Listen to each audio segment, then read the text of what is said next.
31, 10-4. Yeah, we're 10-4, thanks. Yes. We're going in.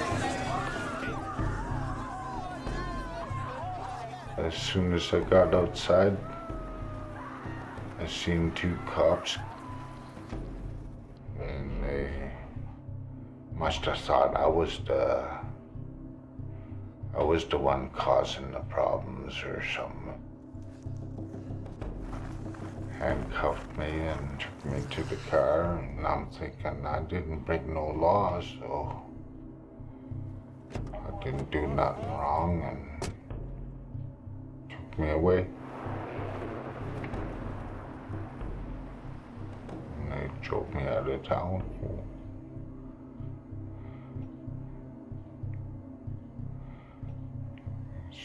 Scared the heck out of me. I thought I was dead. All those rumors I heard in the past, they were all coming true.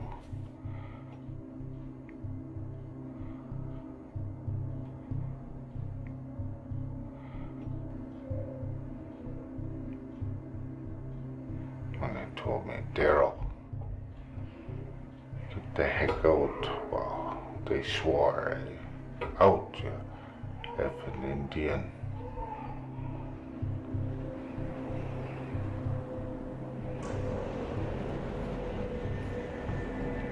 I told them, I'll freeze to death out here, you guys. And they stopped. You can hear the tires crunching on the snow. And I can hear the electric window go down. And I remember that driver there said, that's your effing problem. And they drove away.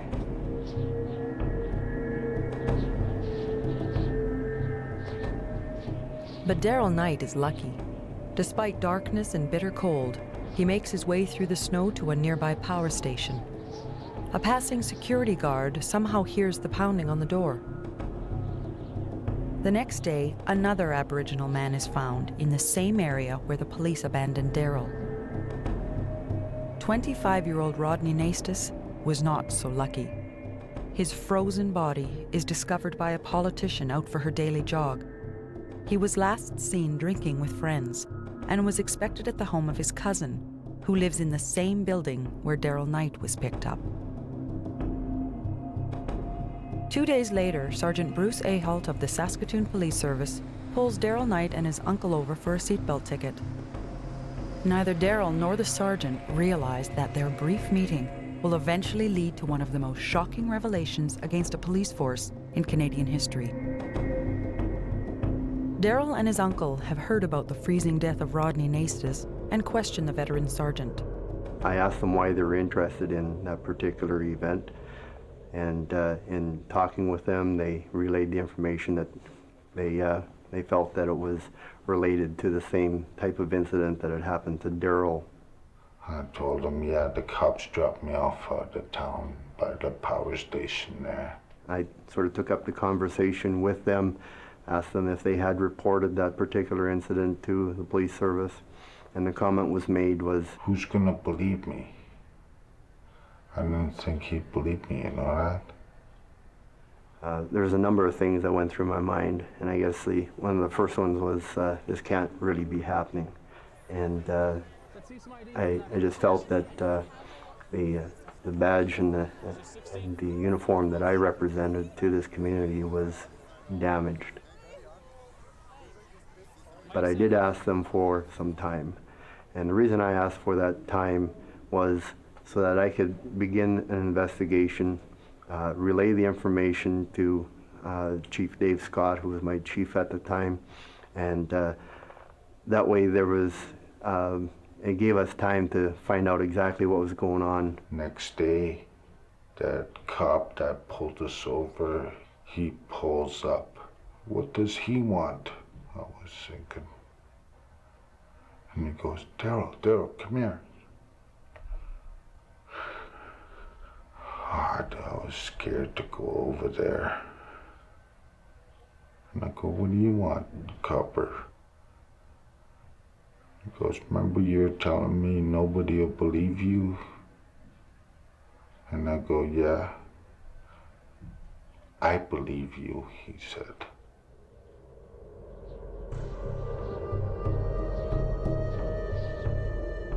One day after Bruce Ahold believes Daryl Knight, a second frozen body is discovered in a field by the power station. 29-year-old Lawrence Wagner was a student at the First Nations University. Police tell his family that Lawrence must have walked to the remote area and died of hypothermia. Good evening. Harsh allegations against two Saskatoon police officers. They're accused of mistreating a Native man. And at the same time, an investigation is being launched into the mysterious deaths of two other Aboriginal men. Pia Chattopadhyay reports. Good morning. A brave face from a police chief fearing the worst. To a chronology of events here. And we have nothing that would indicate that they are related, the person being dropped off or the two people that were found. This morning, the chief said what happened during the past few weeks would be at the center of two separate but internal police investigations. He was firm the police could and would investigate two of their own officers. But the Saskatoon police are under pressure. Hours later, Chief Dave Scott reverses his decision and turns the investigation over to the RCMP. The city is growing suspicious of its police. 400 people, Aboriginal and white, join Lawrence Wagner's family in a march to police headquarters. A cold vigil to remember Lawrence and Rodney and to acknowledge decades of police mistreatment of Aboriginal people. Lawrence Wagner walked in two worlds. His father is German, his mother is Aboriginal.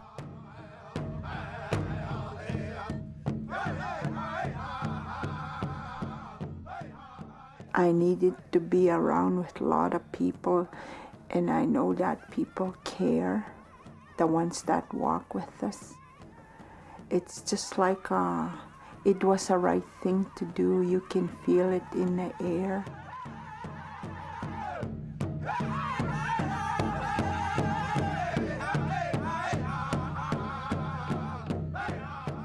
It struck me that the extreme cold that I was experiencing, wearing a jacket and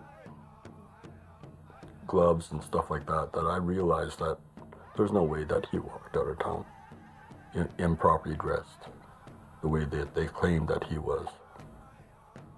After, when we walked down to the police station, I just had a sense of mistrust, a sense of we're not hearing all the truth right from the very beginning.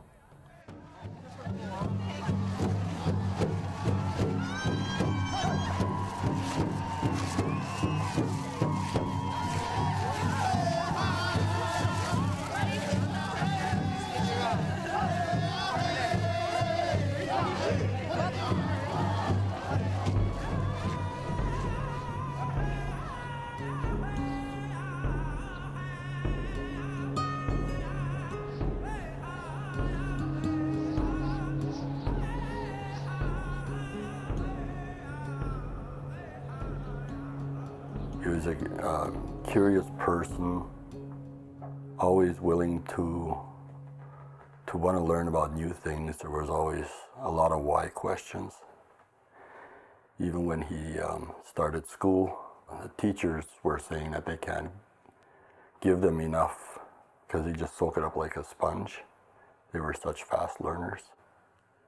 Lawrence always found learning very easy. And he's very bright and very smart. In 1980, I lost my brother. He died, and Lawrence was the one that comforted me. I was kind of annoyed with him because I wanted to be alone, but he kept following me.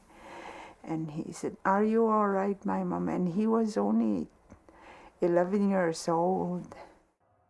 We've raised our children to be proud of who you are, and you're just as much native as you are German.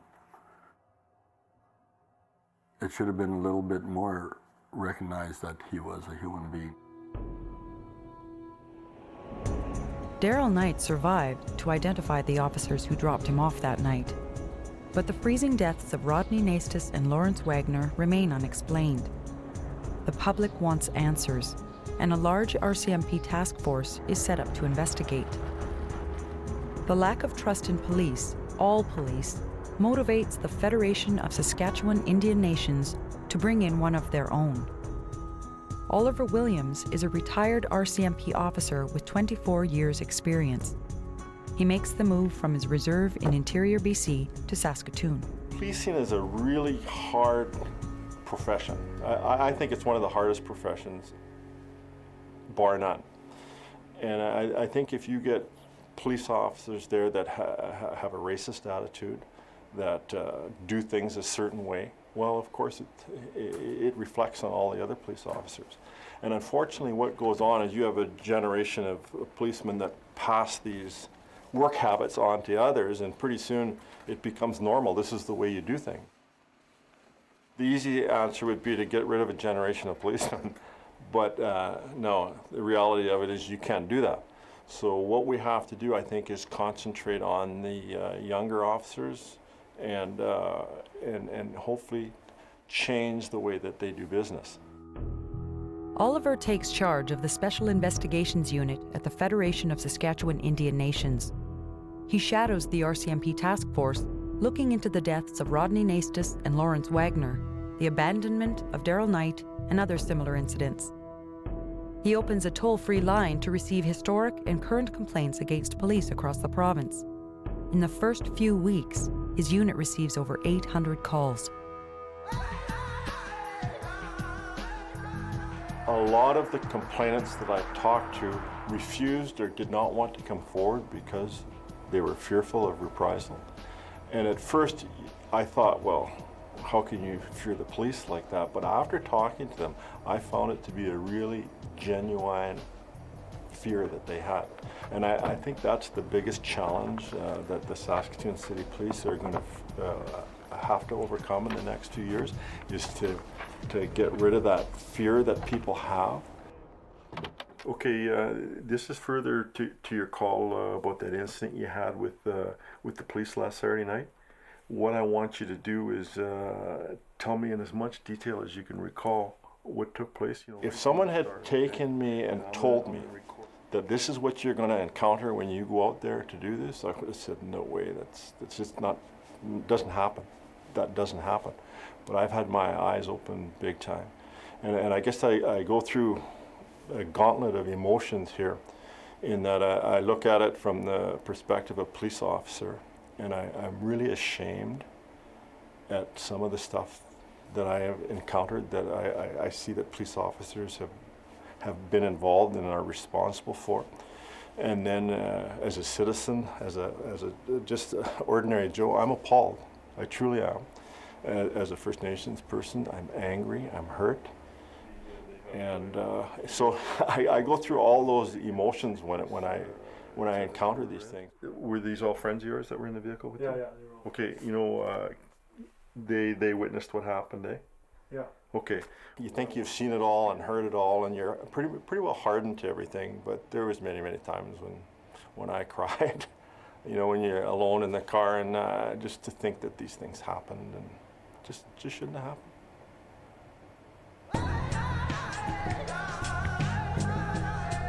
Saskatoon is a city connected by bridges and divided by race. It has the largest urban population of Aboriginal people in a province with the highest youth incarceration rate in North America. In Saskatchewan, a young Aboriginal man is more likely to go to jail than finish high school. It's okay, girls. It's okay. It's okay. We're just bringing the babysitters for now. Few people understand the history behind the statistics, and many don't care.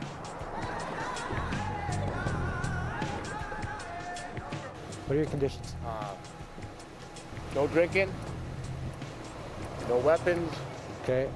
What else? Oh, you're gonna search me for a weapon? Yeah, I am too. Don't be nervous, man. Okay, you got a curfew on you? Not that I know of. Okay, Mike, keep your hands in your pocket, buddy. Hands in your pocket. Okay, what's gonna happen here is that you're gonna stay exactly put, all right? Until the other car gets here, and then I'm just gonna patch you for weapons, check and see if you've got a curfew, all right? Nothing sudden or I'll put you on the ground, you understand? Understand that, eh? Aboriginal people in the prairies have coped with assaults led by the church and the Canadian government, residential school abuse, discriminations in the Indian Act, racism, and despair. These are the people the Saskatoon police meet on a nightly basis. No, I don't fucking know your name. What's going on? Wow. Do you know this guy? Hey, do you know this guy? Does he live here? No, don't know much. Where's your shoes? My shoes? Yeah. Well, why? Well, because you can't be walking around here if you don't live here. You're intoxicated in a public place. No, I don't live here. Where do you live? If you don't give me an address now, I'm taking you in. Give me an address. I don't have an address. Okay. You're coming with me, Gabriel. Good chance behind your back. You're under arrest. This guy's taking you for a ride here. No, but can I have a ride? Yeah, we're giving you a ride to our place. For tonight, he's just gonna sleep it off, and he'll be released tomorrow. He was in there with no shoes on, so I don't know where he came from or what his address was. So they'll find him an old pair of shoes in detention in the morning and strap him on his feet, and off he'll go again until probably another night when I'm sure he'll do it over and over again, I guess. So. I think policing is a very, very difficult job. Most police officers are good quality people, without question. They're there for the right reasons, and I want to help those people. I want to help those people do their job and improve their relations. When you're ready to come down to the station, bring that with you. The others, I'd like to turf them all out, and I'll do my best to make sure that's done too. One who is there for the right reasons is Craig Nerfa, a 14-year veteran of the Saskatoon Police. He has been their Aboriginal liaison officer for 9 years. His Peacekeepers program brings together Aboriginal youth and police officers in positive ways. Basketball games, bike rides, and a yearly canoe trip. Craig was the first officer to reach out to the Wagner family. The biggest thing for me when I became the Aboriginal liaison officer was just how much I've learned in that time, and going into the position assuming that I had a relatively good knowledge of policing issues and just what the Aboriginal community would want and how we could help the Aboriginal community, but then very quickly starting to realize that it was actually the other way around, and that I became the person who was learning as opposed to the Aboriginal community. The way that I think now, I find myself questioning some of the things that are within the justice system because of how they conflict with ways in which, say, First Nations people would look at the justice system and the way First Nations people would look at policing.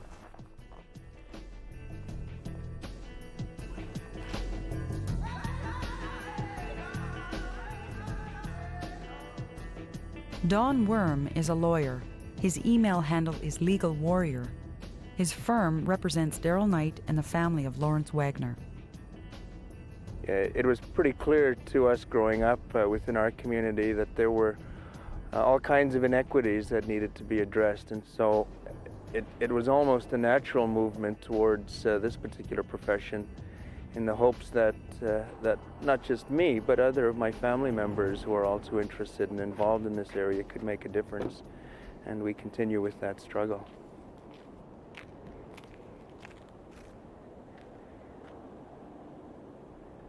It certainly was the area that Daryl Knight was dumped in on that cold night in January of 2000.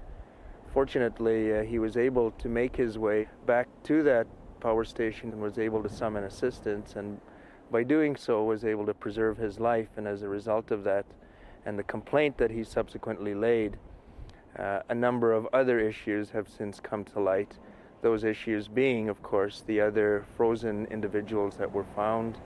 And obviously it inspired a deeper look at some other instances that occurred in the past.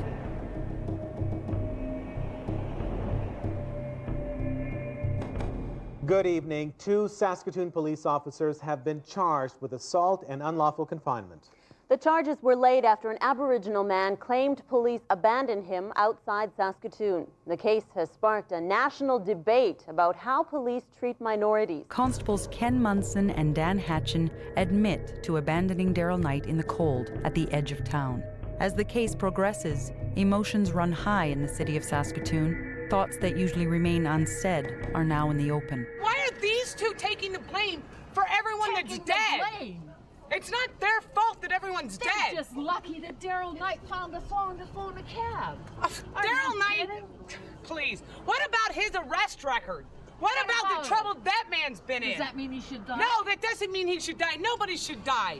No one at all should have to die. Your and kind pay of the price. racism is what I've been fighting. No, all I'm my not life. racist because my friends are Indian as well. Anyone that says I'm not my best friends are Indian. Racist. But yeah, sure, Some I of may my have. best friends are Indian Some too. of my friends are, and yeah, I have a certain amount of racism because I've dealt with enough of native that have caused me nothing but hell and havoc. Broke into my homes.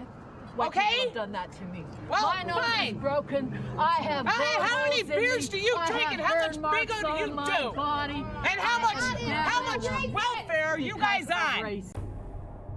The responses that Mr. Hatchin and Mr. Munson gave at their trial were totally unsatisfactory, not only to Daryl, but I would suggest to you that they were totally unsatisfactory to anybody who heard them.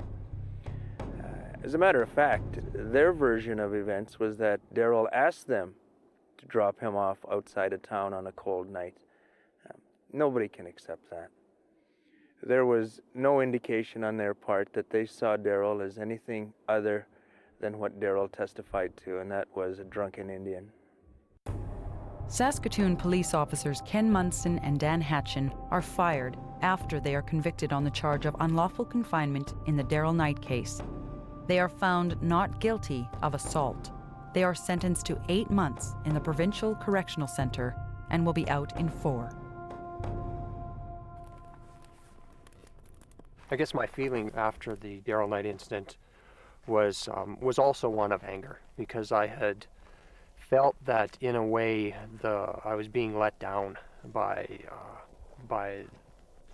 these two members in our police service and in the work we are trying to do.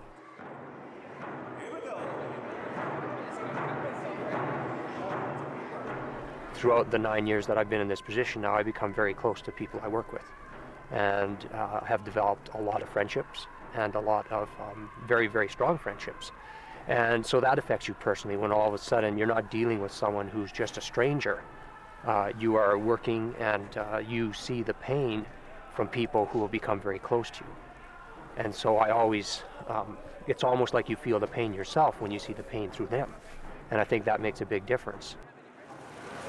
Do you know how many times you got pulled over in the last 2 weeks because I was Aboriginal? Do you want to know why? Do you want to know how many times? Where do you live?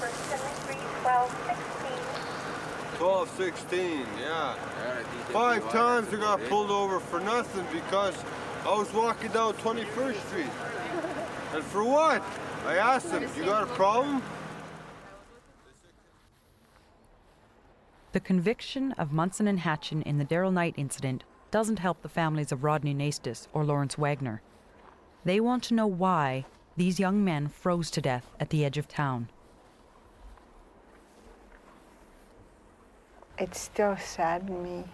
How can anybody leave a person out here and in the middle of a cold night? To me, that's heartless.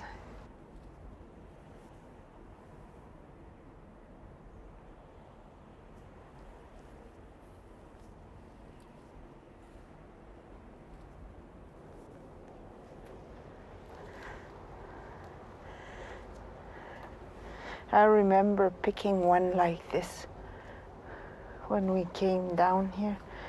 I wanted to take something home from here where they found his body. I was just grasping for anything, I guess, because I felt so empty. When I lost my mom, it was okay because she did her living. She wasn't young anymore. It's different when your own child passes away. They really didn't want to say too much how he got out there. And so, okay, well, he was found out there. Can we go see the body and stuff like this? And they said, well, not really, because he's still frozen. But my wife did go in and picked up the clothing and brought the clothing back, and I noticed that they said he was wearing a t-shirt, underwear, pants, and 2 pair of socks, and that's all. And I said, no shoes, and they said, no jacket. And they also said no, and I told the wife, something doesn't add up, because if he wandered out there in his socks, I said, there's something strange about this, because there weren't any holes in his socks. The evidence was pretty clear that those socks were not worn. And the suggestion, therefore, that he walked from downtown to there, it was simply unbelievable. It was incredible evidence. There were officers from the RCM police who did the investigation, who put on the same socks, and after walking a matter of blocks, the socks were completely worn through. They were, their feet were dirty. So to suggest that Mr. Wagner walked from downtown without wearing his socks, it's incredible. The RCMP task force concludes there is insufficient evidence to lay charges in the freezing deaths of Rodney Naistus or Lawrence Wagner. Subsequent coroner's inquests rule cause of death as undetermined. The most difficult thing about the inquests, both the Wagner and Naistus inquests, is that there was no closure for the families. This was a way of appeasing everyone. Well, you know, the answer is to have an inquest here. If there's not enough evidence to charge anyone or to see that someone's involved, we'll just have an inquest and everybody will be happy and go home. Well, that's not the case. And to this day, there are still so many unanswered questions and so much suspicion there that I don't know if that'll ever get resolved unless someone comes forward and admits to doing something.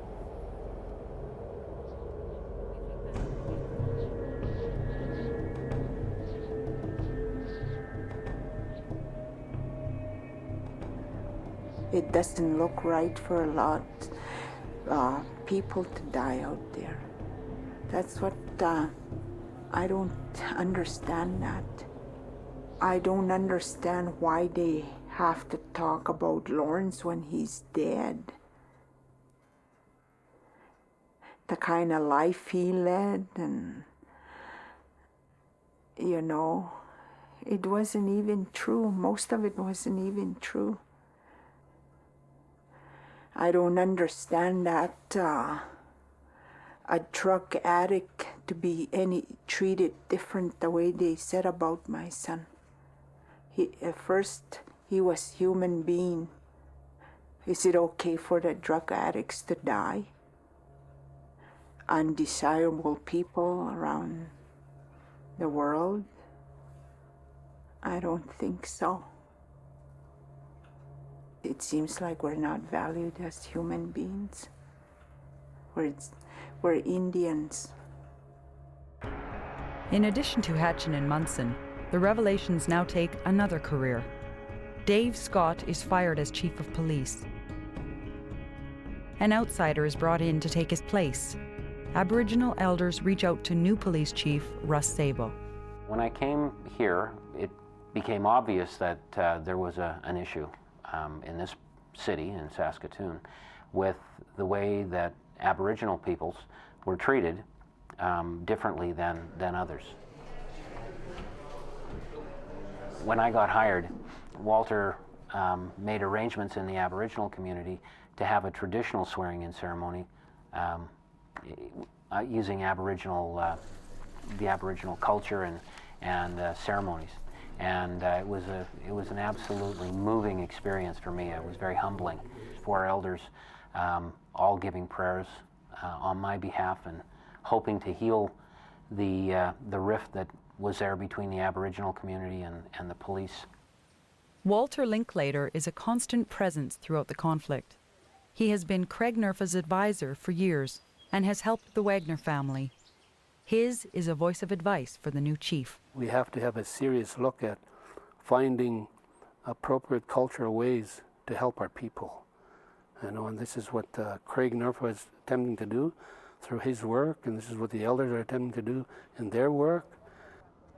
Like, we all have to work together to prevent these things from happening in the future.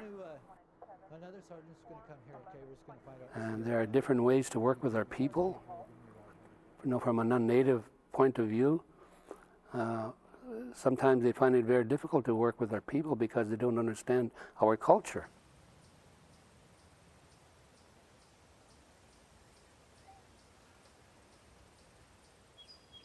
We kept the same message that we were given to Chief Scott. It was the same message we give to Chief Sabo, as to get involved in our ceremonies so that you learn the cultural appropriate ways to begin to establish trust. And he promised us as well to begin a period of cultural awareness, not only for himself, but for his senior officers, as well as for the force, the police force in general, to have cultural awareness. We can't correct that, the difference between us and the police overnight. Like, that's one thing that we all have to understand. It's going to take time. Sabo got the chief's job because of his community policing style and creates 10 new community liaison positions, which is out of step with the hard line favored by some within Saskatoon's police force. He slowly becomes aware of brewing internal attacks and an upcoming non-confidence vote by members of the force. We want to make sure that whatever you guys do, we're communicating that, because you guys are fighting a battle. You're fighting a battle, first of all, the perception internally is, well, take the 10 officers and throw them out in the street and we'll handle crime better. So you got to fight that perception. On the other side, you got the people out in the community who are saying, well, we never see our officers. So we want to make sure we have a nice balance in there. So, but it's really important that you guys understand this is a huge hinge pin, I suppose, for lack of a better term, for where we're going with this organization. And you guys are the ones that can set the standard. As part of his community-based strategy, Sabo opens the Little Chief Station in the inner city. Constable Larry Hartwig is one of the new community liaison officers assigned to Little Chief. I've worked on 3 different reserves, and I've developed a healthy respect for the Aboriginal community. Hello, is that in? We always have to be very, very careful as police officers because we have a tremendous amount of authority, and with that comes a tremendous amount of responsibility. We must never, ever, ever abuse our authority as police officers. We have the authority to literally destroy lives. We literally do have that authority, and we must always be careful that that authority is never, ever abused. SIP entries on CPIC. Let me give you a little insight into what the police subculture is. We do not identify ourselves as white, as Aboriginal, as African American or African Canadian or Asian. We choose not to, because when we become police officers, we become blue. When you talk to police officers, they don't admit to this blue wall. It exists. There's no question about it. I mean, I was part of that profession, and I know that it exists. And I think you see it time and time again when an officer that was there is interviewed with regard to what he saw. They didn't see anything. They were busy doing this or busy doing that, and that's a bunch of crap. In a lot of cases, they know exactly what happened, but they just don't say. From the beginning, the Saskatoon police had taken the position that Daryl Knight was an isolated incident. Some know this is false. Sabo does not. I'm not saying there weren't. What I'm saying is I don't know personally of any of those incidents that may have happened. When a reporter pushes him to look deeper, Sabo does his own investigation, finding drop-offs from as far back as the 1970s. And then he does the unexpected. We had indicated, as I understand, that we didn't have any other incidents of this nature, and in fact we have, and that's come to my attention, and I think we have to take ownership of things that have transpired. It happened more than once, and we fully admit that, and in fact on behalf of the police department, I want to apologize to those people who we had said it was a one-of-a-kind incident. The chief's apology coincides with the outcome of an RCMP task force investigation into the death of 17-year-old Neil Stonechild, an Aboriginal teenager found frozen to death in 1990. The Saskatoon police had concluded their original investigation into his death after 3 days, with no explanation and no charges. New pressure compels Saskatchewan Justice to hold a commission of inquiry into Neil's death and the allegations of a poor police investigation. It can't find criminal responsibility, but its mandate is to search for the truth. Now, the new chief must face the fact that there is a witness who places Neil Stonechild in the back of a Saskatoon police car on the last night of his life. Jason Roy was Neil's friend. A police car pulled in front of me.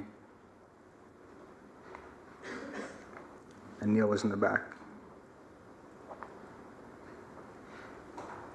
From the moment he saw me, he was very irate. He was freaking out. He was saying, "Jay, help me. These guys, just help me. These guys are gonna kill me."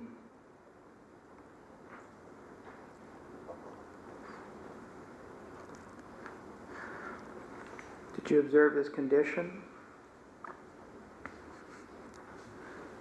He had fresh blood on his face, across his nose. I couldn't see all that well, but he had his face to the window, and he was yelling at me, asking me to help him. A few days later, Neil Stonechild's frozen body was found in a field in the city's North Industrial area. Since the day she was told about Neil's death, his mother has been looking for answers. Dawn Worm is helping her find them. What is interesting about Jason's evidence is that he had been asked by the officers in the vehicle that Neil was in the back of who he was, and he had given them a false name. And interestingly enough, those officers, and the records show this, ran a CPIC check on the name that Jason had provided to them. In my estimation, that had certainly provided a sense of confirmation and credibility to what Jason had told us. The inquiry is starting to make a lot of people nervous and involves a larger cast of characters. In total, 63 witnesses will appear, all to be questioned by the room full of lawyers.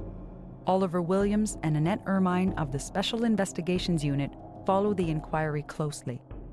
Constable Mackey was at the inquiry, and he had admitted on the stand that there are members that do drop off individuals. The only thing that he didn't say drop off.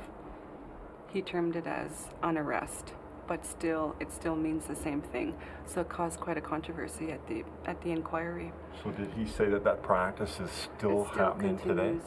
It still continues, and he had also said that even though he termed it unarrest, it's done without the individual's consent. That's what he had admitted to on the stand. Pretty big step for him to say something like that. I think that we should monitor that. Yeah, I think we'll have to stay on top of that. Mm-hmm. That's good. That's cool. Mr. Commissioner, the next witness is Constable Larry Hartwig. A familiar face takes the stand. Larry Hartwig, the newly appointed community liaison officer, is implicated as being one of the 2 officers Neil Stonechild was last seen with. The computer records show that Hartwig ran the false name given by Jason Roy. Did you, sir, have Neil Stonechild in your custody on November 24th or 25th of 1990? No, I did not. Is it possible, sir, that you mistakenly had him in your custody in the sense that perhaps he was in your custody, gave you a false name, and you didn't realize it was Neil Stonechild? Do you think that's possible? No, I do not believe that's possible. Hartwig is cross-examined about the details of the RCMP task force investigation. He was first contacted in the spring of 2000 and was interviewed 10 to 12 times as a suspect in Neil's death. In one interview, when the RCMP investigator asked about the freezing deaths of Aboriginal men, Hartwig had volunteered Neil Stonechild's name. You were talking to the RCM police about the death of people, right? Human beings. Correct. Frozen to death. Right? Inexplicably. Correct. And there was some suggestion at that point in time, even in the media, that there was some kind of involvement by the Saskatoon Police Service. Correct. You were quite aware of that? Yes, I was. So you didn't try for a moment to downplay the seriousness of this. You knew going into your discussions with Staff Sergeant Lyons that this is a serious situation. Absolutely. And so you turned the conversation to the death of Neil Stonechild, right? I turned the conversation to Neil Stonechild. Sergeant Lyons turned the conversation to the death of Neil Stonechild. Now, am I missing something here? Isn't that the same thing? Apparently so. Is that the same thing? No, it's not. All right. Why would you even raise the name of Neil Stonechild? Isn't that what you're asking, Mr. Wood? I was trying to get what to that. earthly reason would there be for you to mention the name Neil Stonechild in this context? Because I knew the RCMP were investigating the death of Neil Stonechild. They asked me about people I did not know about. The only person that I knew was Neil Stonechild. Larry Hartwig and his former partner Brad Sanger are on the stand for 2 days. As the inquiry winds down, the commissioner is left to wade through questions raised during the 6 months of testimony. Why was Neil's mother told that his death had been thoroughly investigated even though evidence shows otherwise? Why did the investigating officer, shortly before his retirement, burn Neil's clothes? How did Neil Stonechild end up dying alone in a field, wearing only one shoe? Everyone anxiously awaits the commissioner's report.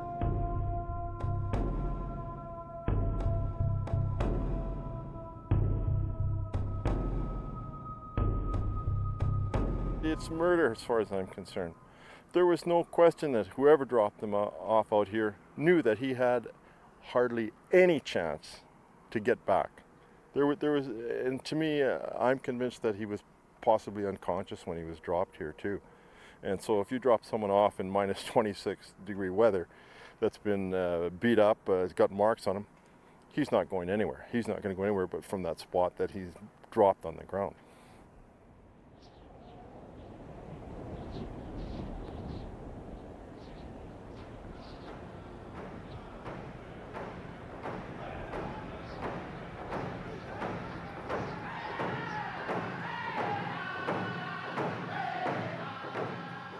And it's a healing thing for us because everybody's remembering him with us at the Memorial Round Dance. The reason why we make the round dance is to heal ourselves and get together. He loved round dance too. Yeah.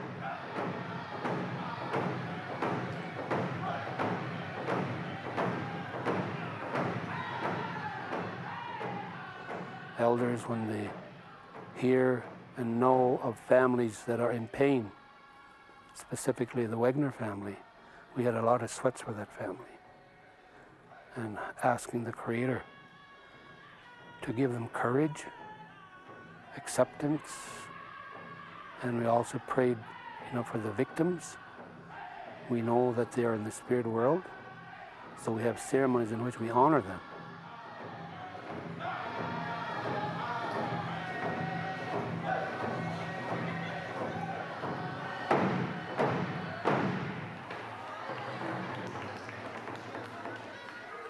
Thank you very much, sir. I do want closure on this. I want answers, and there never has been any answers. We're still dealing with unanswered questions to what happened to this human being. And it could be anybody's child.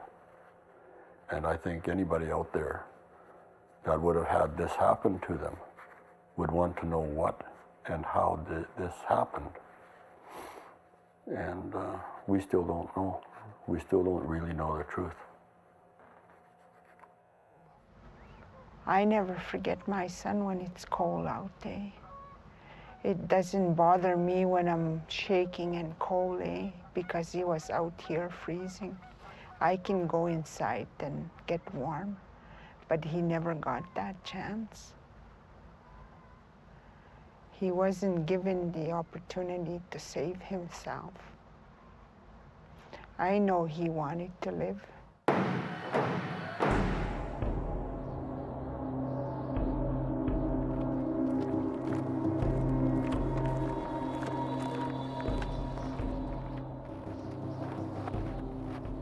Well, I'm happy to be alive. Those cops tried to take my life, and I value my life.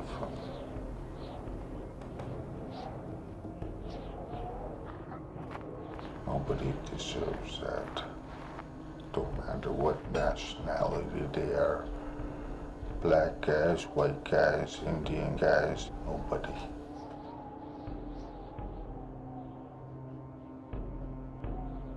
Cold out